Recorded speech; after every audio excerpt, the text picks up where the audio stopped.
to take Christianity as an example, what do you believe about the origin of this sacred book, the Bible, Old and New Testament? Do you believe that just maybe it has a status unlike any other book, or is it simply old writing of human beings just like ourselves? I think it's both.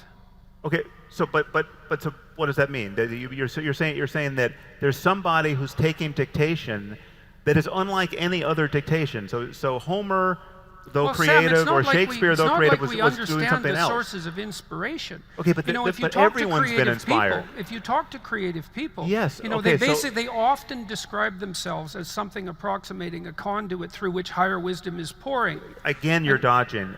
Shakespeare could say that, and any writer can say that. Ultimately, yes. Right? And it's also the case that we would rank order those writers, which is why you pointed to Shakespeare, in terms of the generalizable validity of their revelations. Sure. And so, well, look, so you run into the same issue. You criticize the Bible, and look, fair enough. But you're also evading a very important issue, which is how do you quantitatively rank the contributions of literature without assuming that there's a hierarchy of revelation? There's a hierarchy of wisdom, sure. There's a hierarchy of human wisdom. I will grant you that every day of the week. But But we're talking about primates like ourselves having conversations, and this is the most important game we can play. I mean, this is the best game in town, and it has always been so. But people are imagining, and it includes, as you said at the outset, what I would call spiritual experience. And spiritual experience admits of a fact-based discussion about the nature of human consciousness. And why do you allow that as an exception?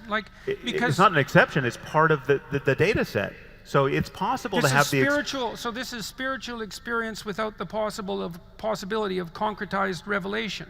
No. So it's a formless spirituality that you're advocating. No. You can have. I'm not even discounting the possibility that there are invisible entities out there in the universe far smarter than ourselves who we could possibly be in dialogue with.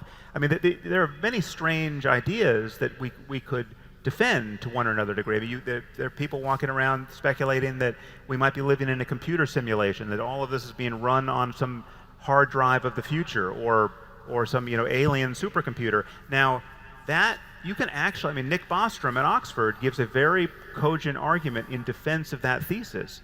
Right? Now you can deal with that on its merits. I'm not saying the universe isn't stranger than we suppose or even can suppose, but one thing we know is that when you read the Bible, you can turn every page of that book and you will not find evidence of omniscience. You will not find anything in there that someone as smart as Shakespeare, or actually a little bit dumber, could have written.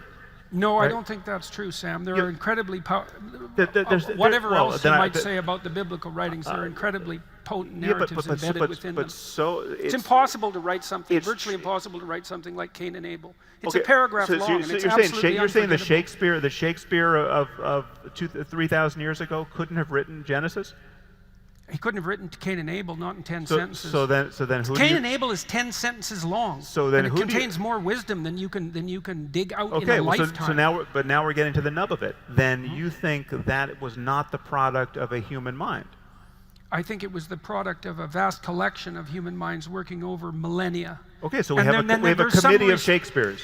So, but still, we're just dealing with people. We've just got people. Well, but this concession, if indeed you're making it, and I'm still not sure, is the eradication of traditional Christianity. Look, if something is deeply wise, it's reflective of a deeper reality.